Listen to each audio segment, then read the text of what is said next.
Hello everybody, Tiffany Solorio here for Create with Prima. I am going to be creating this really fun mixed media canvas.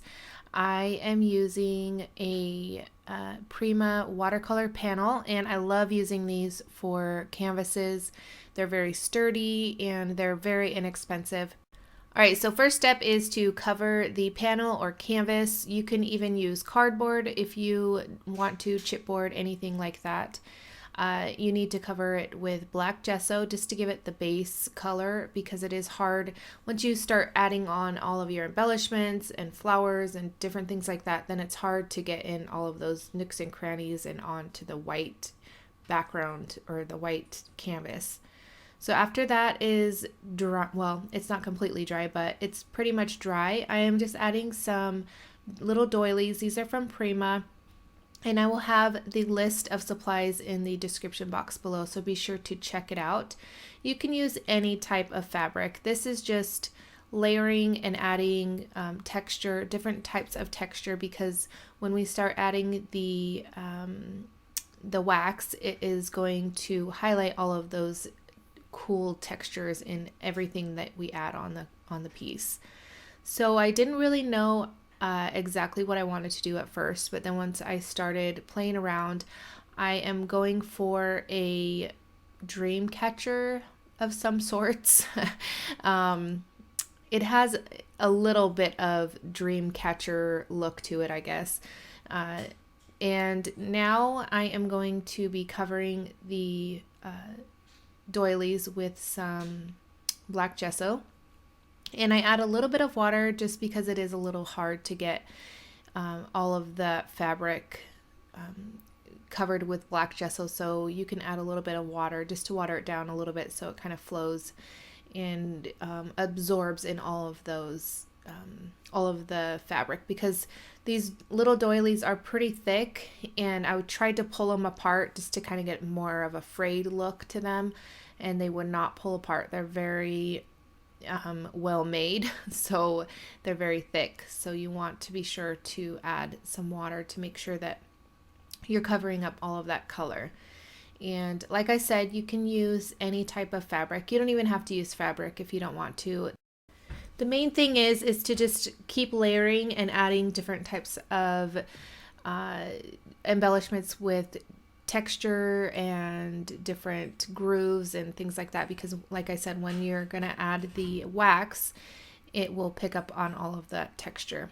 So I have recently found that adding Fabri-Tac or 3-in-1 and then adding my art stones to that is my favorite way of doing it, because the Fabri-Tac is tacky, so they stick fairly well, and the Fabri-Tac, I mean, it dries fairly quick, so you don't have to wait, forever to paint the stones. So I'm just using the regular stones. So there is the mini art stones, the just regular ones, and then the mega art stones now. So I'm just using the regular ones, and I'm just kind of placing them in where I put the glue, and then I will paint them.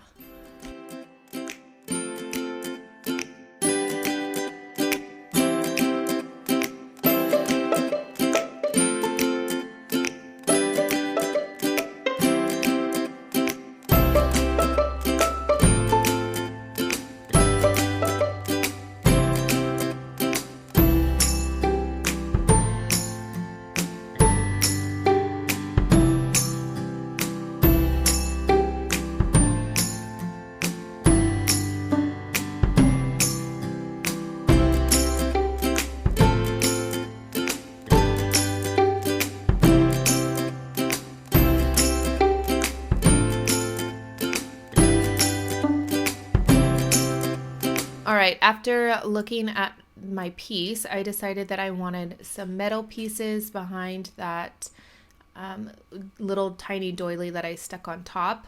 So I just added it and then added the little doily on top of that. And now I'm taking some trinkets, some metal pieces from Prima. I'm not even sure if these are available anymore, but you can use anything from your stash. It doesn't have to be anything exactly what I'm using, just as long as you think it's going to create some cool texture and interest for your project. So you could see my little dream catcher is kind of coming together. So now I'm just going to add some flowers. I had these on my desk. It doesn't really matter what color because you're going to cover it up anyways. Just focus more on the type of flower and the shape, and see, as you could see here, I'm just going to add the gesso and cover them up. And I do add a little bit of water like I did when I was adding the gesso to the fabric. Same thing, you just want to add a little bit of water just to kind of water it down a little bit so it kind of flows and gets all of those areas that need to be covered up with the gesso.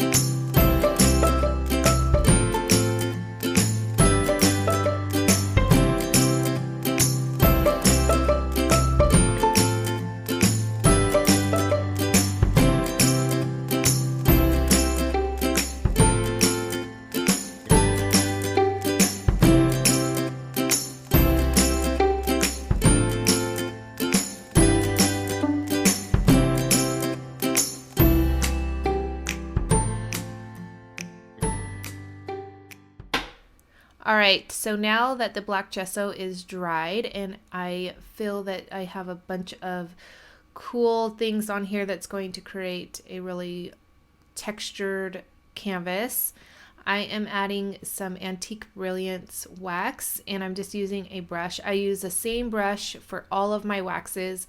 I just kind of wipe it off a little bit, and I've never had any problems with, the colors mixing or anything like that. And I just dry brush it on, lightly brushing on all of the embellishments and the art stones and all of that I added to the canvas. And I get on the back of the canvas.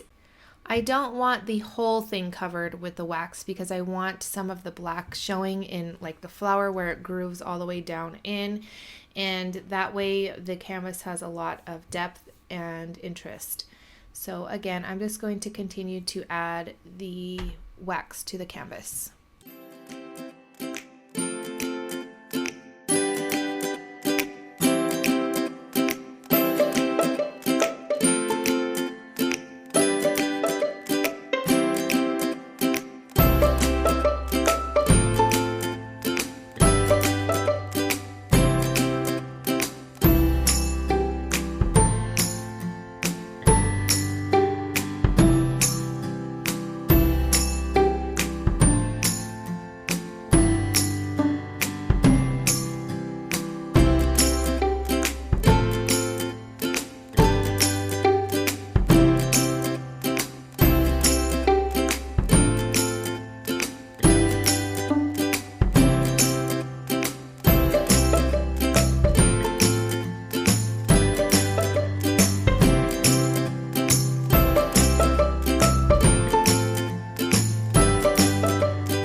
Now I'm going to add some vintage silk wax, and this I'm going to even be more light-handed because I just want to highlight the textures on the all of the embellishments and the art stones.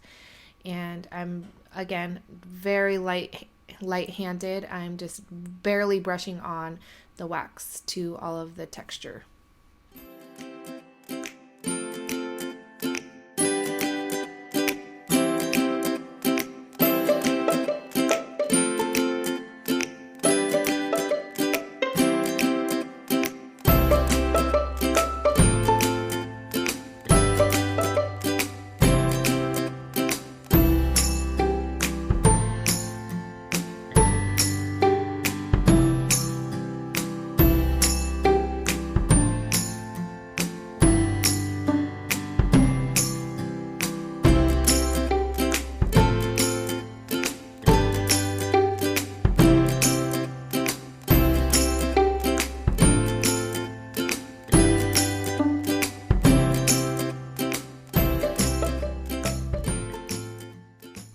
All right, that is going to complete the canvas for today. I know it's a little bit different from what I've done in the past, but I hope you guys enjoyed, and I hope I gave you some tips and tricks so that you guys can create your own. And I hope you guys have a great day. Bye.